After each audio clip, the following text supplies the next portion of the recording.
Bakunzi badugurana Ikinyarwanda muraho neza murakoma.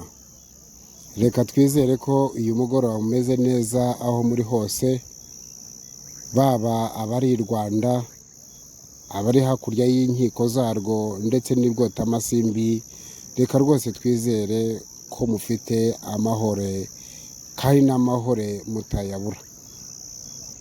Dukomeje kubashimira rero mwe mudatezuka kudutera ingabo mu bitugu, mukunda ibiganiro tubagezaho, mukaduha ibitekerezo ndetse n'inyunganizi zitandukanye, ndetse mukanabisangiza na bagenzi banyu kugira ngo no badacikanwa imigani myiza isobanuye, amagambo aboneye umuntu yakoresha arimo aganira cyangwa se yandika inyandiko runaka, ndetse tutibagiwe n'ishoberamahanga zashobeye abiyikantarange, ku buryo tuganira nk'Abanyarwanda tugahugurana koko agati kagaturika akandi kakamera. Ngaho rero n'aka kanya kanshamaje mbazaniye imigani 10 nanone, imigani 10 ngiye kubagezaho, imigani isobanuye kugira ngo umuntu amenye aho yakoresha umugani uyu n'uyu ndetse n'igihe yawukoresha. Ngaho rero ni mu ntege yombi, ndaje mu kanya tuyive muzingo. Umugani wa mbere uragira uti: igitare cy'inshike ishoka mu isibo y'amashashi.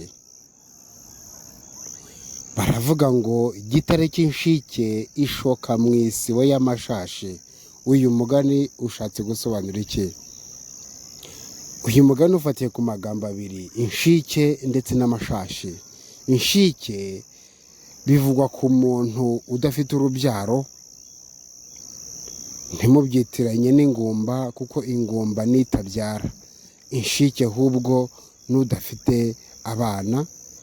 Naho se amashashi ni iki? Amashashi nkuko tuvuga ngo inyagazi cyangwa se inyana, ni ikintu cyose twavuga ku matungo, ariko akenshi ikavugwa ku matungo magufi, itungo ritarabyara, itungo ry'ishashi, nkuko tuvuga inyana ku nka. Rero kuvuga ngo gitare cy'inshike ishoka mu isibo ry'amashashi, nuko uko waba umeze kose, ufite ubumenyi buhambaye gute, ariko nta mwana ufite, icyo gihe bagufata nk'aho ukiri umusore cyangwa se ukiri umukobwa. Ahangaha niyo mpamvu bavuze ngo gitare cy'inshike ishoka mu isibo ry'amashashi. Umugani wa kabiri uragira uti: guca ku nda n'indyarya ni ugusigira abana impyisi ugasinzira. Ngo guca ku nda n'indyarya ni ugusigira abana impyisi ugasinzira. Uyu mugani wo ushatse kuvuga iki? Ubundi guca ku nda ni ijambo ryakoreshwaga kera, risobanura umuhango inshuti zagiraga hagati yazo. Guca ku nda rero ni uburyo barasagaga, mu kwirasaga umuntu akanywa amaraso y'undi n'undi akanywa y'undi, bishatse kuvuga ko mugiranye igihango cyo kutazahemukirana. Ahangaha niho bavuga ngo rwose ni uguca ku nda. Guca ku nda rero ngo n'indyarya ngo ni ugusigira abana impyisi ugasinzira. Guca ku nda n'inshuti ariko ya yindi kuryarya, bakabigiranya nko gusigira impyisi abana ugasinzira. Usigiye abana impyisi ugasinzira, icyo gihe wasanga yabariye. Rero ahangaha twavuga ko nta byago biruta kugira inshuti y'indyarya. Kugira inshuti y'indyarya ni ibyago bikomeye. Rwose birumvikana. Umugani wa gatatu uragira uti: gufora cyane siko kurasa. ngo gufora cyane siko kurasa. Ibi bishatse kuvuga iki? Ni hahandi uzumva ko gukora igikorwa atari ukwiyuha kuya gusa, atari ugushyiramo imbaraga zose ufite, atari ugushyiramo ubwenge bwawe bwose ufite, ahubwo hari umuntu wakora icyo kintu wakoraga wishyira kuya akagikora mu buryo bwe runaka azi, agahita akirangiza. Ahangaha bishatse gusobanura ko buri kintu cyose wakagombye gushingira ku kivuyemo. Ikivuyemo nicyo cyangombwa. Ushobora gukora cyane ariko ntagire umusaruro utanga. Undi yakora igihe kimwe cyangwa se iminota mike ugasanga atanze umusaruro. Rero ngo gufora cyane siko kurasa.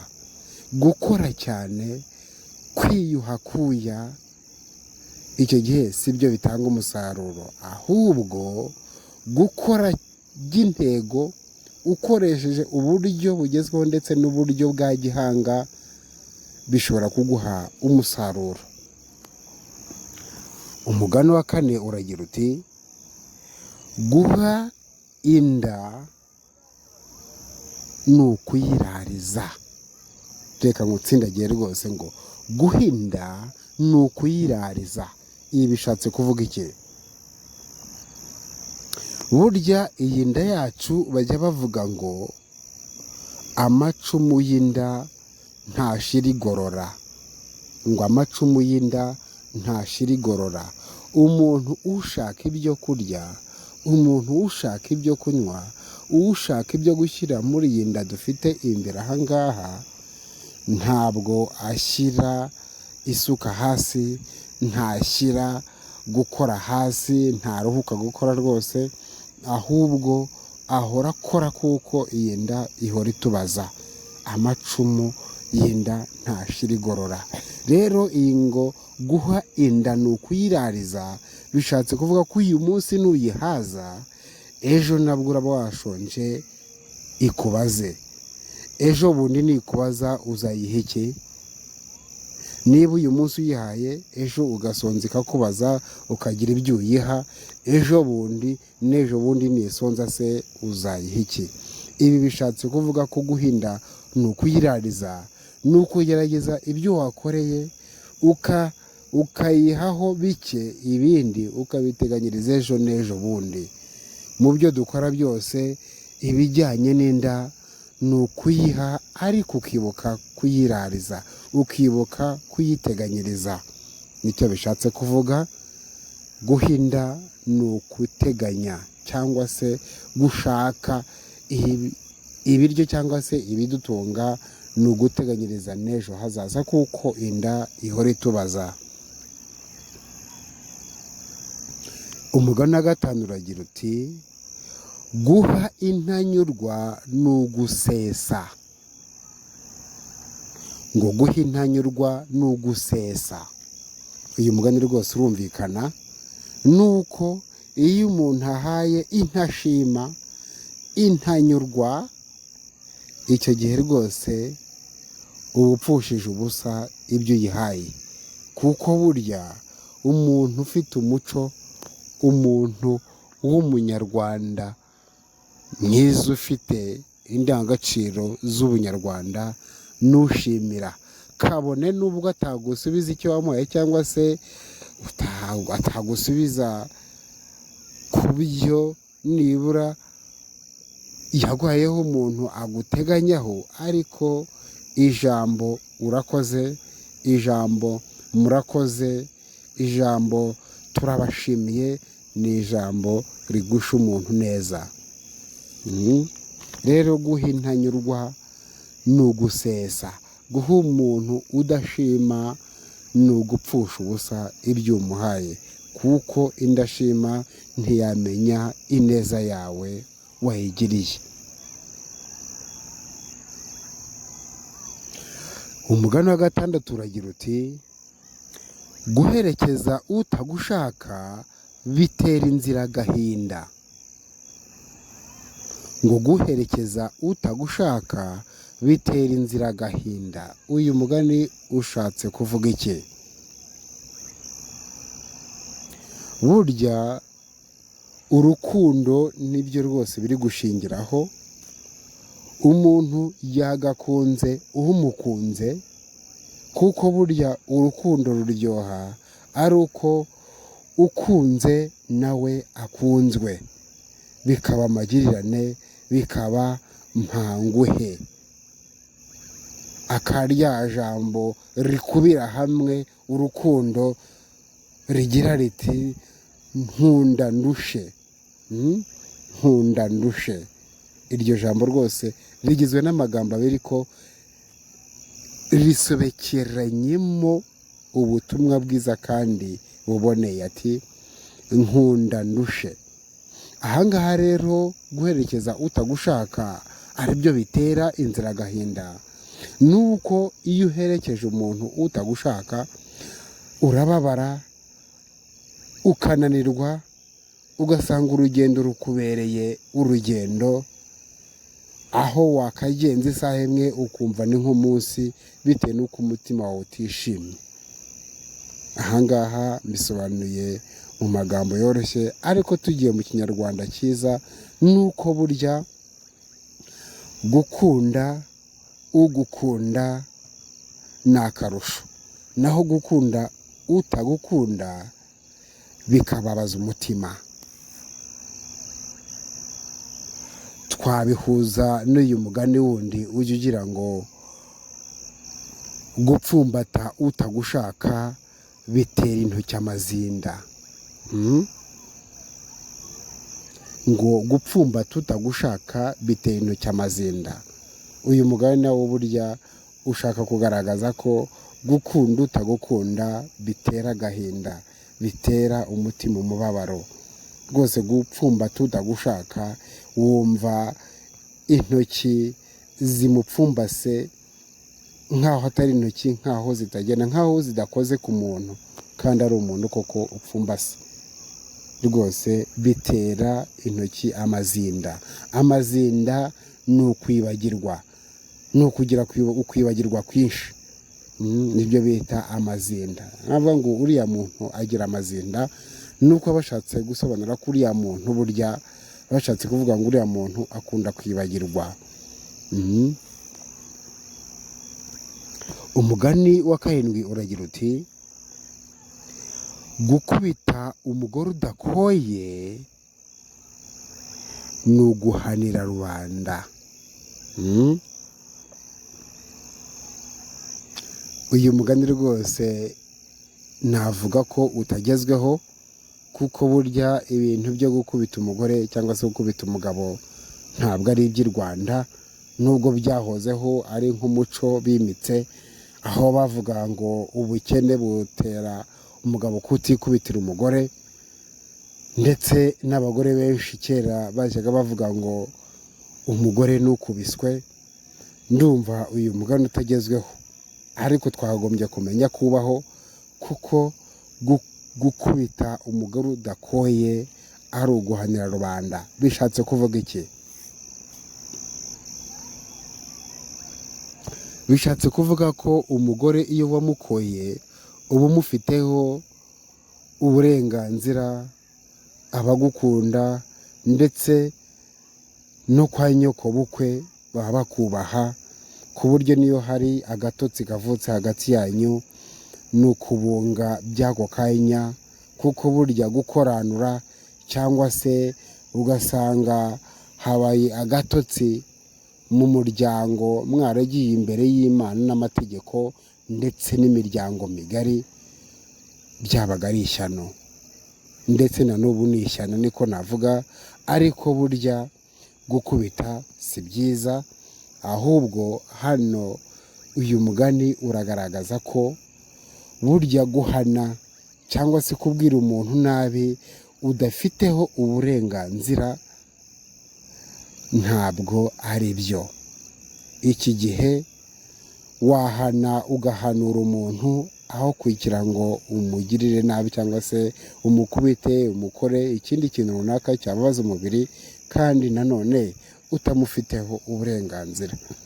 ahangaha rero umugore udakoye ugize utya ukamukoza urushyi, nubwo bitakigezweho, uwo mugore aba afite uburenganzira bwo guhita agenda akahukana, ndetse yanabishaka akishakira undi muganje. ahangaha rwose nta makosa yaba akoze, ahubwo yaba aguhunze akaguhunga mu mahoro. Ariko ntabwo twazana ibyo guhunga kuko gukubita byaracitse, ndetse umuntu afite uburenganzira, ndetse twese twakagombye kubaha n'abakubaha ubwawe. Birumvikana rwose. Ahubwo reka tujye ku mugani wa munani. Umugani wa munani wacu uragira ngo gusaba kwa mukuru ni uguhagarara. Ngo gusaba kwa mukuru ni uguhagarara. Ibi bishatse kuvuga iki? Buriya gusaba ni umuco umuntu atashishikariza abantu, ariko nanone iyo udafite ikintu iki n'iki ugasaba, nabwo biba byiza kugira ngo ukihe, aho kugira ngo wihe ikintu wasaba bakakiguha ku neza. Ariko kera byateraga ipfunwe abantu bakuru gusaba, ku buryo niba hari ibintu bateguye ugasanga umubyeyi wawe aho kugira ngo aze ngo niko kana, niko muhu, niko mukobwa wanjye mpa iki kintu, ibyo bintu bifite cyabateraga ipfunwe. Aho kugira ngo rero agusabe, yarazaga agahagarara iruhande rwawe akakwereka ko ibintu ufite abishaka, cyangwa se ibyo urimo gutunganya abishakaho, ku buryo umuha ukibwiriza ukamuha atiriwe gusaba. Akenshi umuntu mukuru runaka mu byubahiro bye gusaba ntabwo ari umuco wabo, ahubwo agerageza kukwereka ibimenyetso runaka, yaba ahagaze cyangwa yicaye, ku buryo nawe wibwiriza ati uyu muntu ashaka iki n'iki, uyu muntu akeneye iki n'iki, nawe ukibwiriza ukakimuha. Niho rero bajya bavuga ngo gusaba kwa mukuru ni uguhagarara. Nuko ikintu cyose aba ari byiza kugira ngo nibura gusabe mu kinyabupfura atavuze. Umugani wa 9 uragira uti gusangira biraryoha, kwiharira bikarusha. Ngo gusangira biraryoha, kwiharira bikarusha. Uyu mugani ushatse gusobanura iki? Uyu mugani ushatse gusobanura ko abantu aho bari hose muri kamere yabo rwose ni abantu bigwizaho, ni abantu birebaho, nubwo basangira n'abandi, ariko akenshi usanga iyo bihariye ariho bibaryohera. Kandi uyu ni umuco mubi tujya tuvuga kenshi ko twakagombye kutawimiriza imbere, ahubwo twakawuciye intege, abantu bakabaho basangira, abantu bakabaho batabarana, abantu bakabaho babana mu bumwe no mu bwisanzure, ku buryo icyo ukeneye umuntu yagufasha, nawe yagukenera ukamufasha. Ahangaha ari ibintu byo kwiharira, byo kwirebaho, ntabwo rwose ari iby'i Rwanda. Rero ngo gusangira biraryoha, kwiharira bikarusha. Ibi ngibi bishatse kuvuga ko abantu muri kamere yabo bigwizaho, birebaho. Umugani wa 10 ari wo wa nyuma uragira uti gusaba uwo munganya ububabare ni ugusiga irembo ukanyura mu cyanzu. Ibi bishatse kuvuga iki? Ngo gusaba uwo munganya ububabare ni ugusiga irembo ugaca mu cyanzu.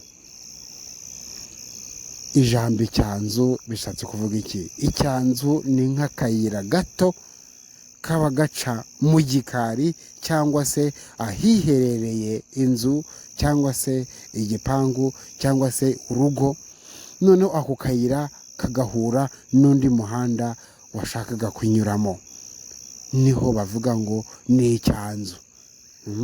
Ngo yanyuze mu cyanzu, ni nko kunyura mu gikari. Icyanzu ni akayira gato. Ibi bishatse kuvuga iki? Burya abantu twese dufite ubushobozi butandukanye ku isi. Waba uri umwana, hari igihe uvuka ukavuka neza mu muryango wifashije, undi akavuka mu muryango utifashije. Baba ari abantu bakuru nabo bakora mu buryo butandukanye ku buryo bagira ubushobozi butandukanye. Ariko hano bishatse kuvuga ko burya uwo munganya ntabwo wajya gusaba umuntu munganya iki n'iki kuko ntacyo yakumarira, ahubwo uba ushaka ufite ibirenze ibyawe akagira icyo akumarira. Hano rero ngo gusaba uwo munganya ububabare ni ugusiga irembo ugaca mu cyanzu.